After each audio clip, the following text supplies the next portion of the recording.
Friends, അപ്പോൾ എല്ലാവർക്കും ഒരു അടിപൊളി ഗുഡ് മോർണിംഗ്. നമ്മുടെ ഫിറോസ്ക്ക് പറയണ പോലെ നമ്മുടെ ഇന്നത്തെ പരിപാടി കുന്നംകുളത്തിനടുത്ത് ചാട്ടുകുളം പറഞ്ഞ കുളമുണ്ട്. ഒരുപാട് മീനുകളുള്ള മീൻപിടുത്തക്കാർക്ക് എന്തായാലും കണ്ടാൽ ഇഷ്ടപ്പെടുന്ന ഒരു അടിപൊളി കുളം. നമുക്ക് നേരെ അങ്ങനെ പോവാം. അതിന് ഒരു പരിപാടി കൂടി ഉണ്ട്. നമുക്ക് ഈ കടയിൽ നിന്ന് ഒരു ബിസ്ക്കറ്റ് വാങ്ങിച്ചിട്ട് പോകണം. നമുക്കവിടെ ബിസ്ക്കറ്റ് ഫീഡ് ചെയ്യാൻ പറ്റും.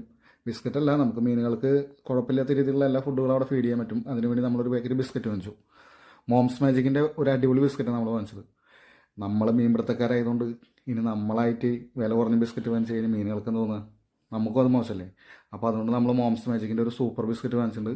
ഇതിന് നേരെ പോവുക, ഒരു 500 മീറ്റർ നേരെ നമ്മൾ ചാട്ടുകുളത്തും. ഓക്കെ, അപ്പോൾ പോവാം.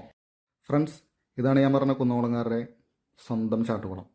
മുനിസിപ്പാലിറ്റി നല്ല രീതിയിൽ ഇത് മെയിൻറ്റെയിൻ ചെയ്തിട്ടുണ്ട്. വർക്കും കാര്യങ്ങളൊക്കെ ഒരു അടിപൊളി ഫെൻസിങ് വെച്ചിട്ടുണ്ട്. ഈവനിങ്ങിലൊക്കെ ഒരുപാട് പേര് വന്നിട്ട് ഇവിടെ ഫാമിലീസൊക്കെ ആയിട്ട് വന്നിട്ട് മീനുകൾക്കൊക്കെ ഫീഡ് കൊടുക്കുന്നത് കാണാറുണ്ട്. അപ്പോൾ അത് കണ്ടപ്പോഴാണ് നമുക്കൊന്ന് വന്ന് ഒരു വീഡിയോ എടുക്കുന്നത് തോന്നിയത്. പിന്നെ നമുക്ക് ഇരിക്കാനുള്ള ഒരു ബെഞ്ച് എല്ലാം സെറ്റ് ചെയ്തിട്ടുണ്ട് ഇവിടെ. ഈവനിങ്ങിലൊക്കെ വന്നിരിക്കാൻ അടിപൊളിയായിരിക്കും. നമ്മുടെ അടുത്ത പരിപാടി നേരെ നമ്മുടെ ഫീഡ് മീനുകൾക്ക് ഇട്ട് കൊടുക്കുക. നോക്കിക്കോട്ടാ, ഇട്ട് കൊടുക്കാനുള്ള മാസം നോക്കിക്കോ. വരുന്നേണ്ട ഇത്രയധികം മീനുകൾ നിങ്ങൾ ഒരുമിച്ച് കണ്ടിട്ടുണ്ട്. ഞാൻ കണ്ടിട്ടില്ല കേട്ടോ. അയ്യോ, അടിപൊളി. ഈ ഇതിൽ തിലോപ്പി, രോഹു അങ്ങനെയുള്ള മീനുകളാണ് കൂടുതൽ കിടക്കുന്നത്. അത് നമ്മൾ വെറുതൊന്ന് ഫീഡ് ഇട്ട് കൊടുക്കേണ്ട ആവശ്യമുള്ളൂ. നേരെ വന്ന് കുത്തും.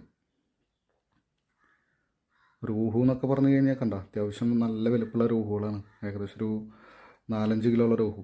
നമ്മുടെ ബിസ്ക്കറ്റ് കഴിഞ്ഞപ്പോൾ വീണ്ടും ഒരു ബിസ്ക്കറ്റ് ഞാൻ വാങ്ങിച്ചത് പോന്നു അടുത്ത കടയിൽ നിന്ന്. ഇനിയിപ്പോൾ ആ ഒരു ബിസ്ക്കറ്റും കൂടി ഇടുക, അതാണ് പ്ലാന്. ഇടയ്ക്ക് എല്ലാവരും വിശപ്പ് മാറണവരെ കഴിക്കി. കണ്ട നല്ല മീൻ കൂട്ടം. പിന്നെ വളരെ ഇമ്പോർട്ടൻ്റ് ആയിട്ടുള്ളൊരു കാര്യം കൂടി ഉണ്ട്. ഞാൻ ഒരു ബോർഡ് കാണിച്ചു തരാം. ഇതിൽ വളരെ പ്രത്യേകമായിട്ട് പറഞ്ഞിട്ടുണ്ട്, യാതൊരു തരത്തിലുള്ള മീൻപിടുത്തം ഇവിടെ അനുവദിക്കുന്നില്ല എന്നുള്ളത്. അപ്പോൾ അതെല്ലാവരും അതേപോലെ തന്നെ ഫോളോ ചെയ്യുന്നുണ്ട് കുന്നംകുളത്ത്. പിന്നെ ബാക്കി വന്ന ബിസ്ക്കറ്റ് നമ്മൾ എന്ത് ചെയ്തു, ഒരു പട്ടിക്കുട്ടനെ അവിടെ നിൽക്കണ്ടായിരുന്നു. പട്ടി. അപ്പോൾ ഞാൻ അവർക്ക് ഇട്ട് കൊടുത്തു. നമ്മൾ നേരെ തിരിച്ചു പോന്നു. അപ്പോൾ അടുത്ത വീഡിയോ കാണും വരെ ബായ്.